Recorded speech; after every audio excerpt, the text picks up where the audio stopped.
સમજાતી નથી જિંદગીની રીત.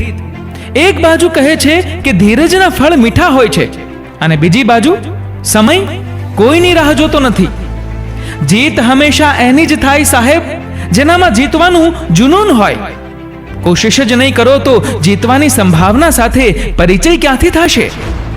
કોઈ પણ પરફેક્ટ નથી હોતું, અને એટલે જ તો પેન્સિલની સાથે રબર પણ લેવું જ પડે છે.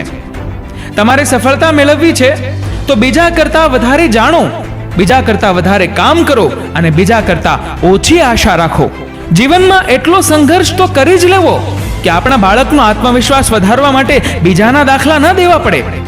સક્સેસ કિસ્મતમાં નહીં પણ મહેનતમાં હોય છે. એક અજીબ ગણિત છે. ધારો કે કોઈક વસ્તુની ઓરિજિનલ કિંમત 1000 રૂપિયા છે, કોઈકે સેલ મૂક્યો અને આ સેલમાં તેની કિંમત 800 રૂપિયા છે, અને તમે એ વસ્તુ ખરીદી. હવે તમે ધ્યાનથી વિચારજો કે શું તમે 200 રૂપિયા બચાવ્યા કે 800 રૂપિયા ખર્ચ્યા? કેટલી આશ્ચર્યની વાત છે. લોકો જિંદગી વધારવા માંગે છે પણ સુધારવા નથી માંગતા.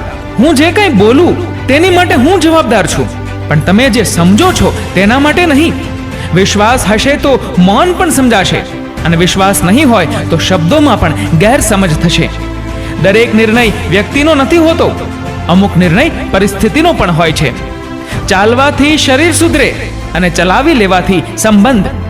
જે માણસ પોતાનો સ્વભાવ પરિસ્થિતિને અનુકૂળ બનાવી શકે તે માણસ આ જિંદગીના મંચ પરનો સૌથી બેસ્ટ કલાકાર છે.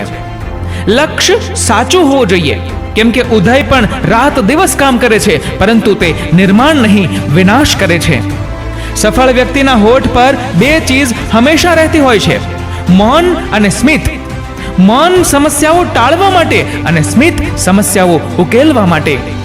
સાચું બોલવાનો સૌથી મોટો ફાયદો એ છે કે આપણે યાદ નથી રાખવું પડતું કે આપણે કોને કોને શું કહ્યું હતું.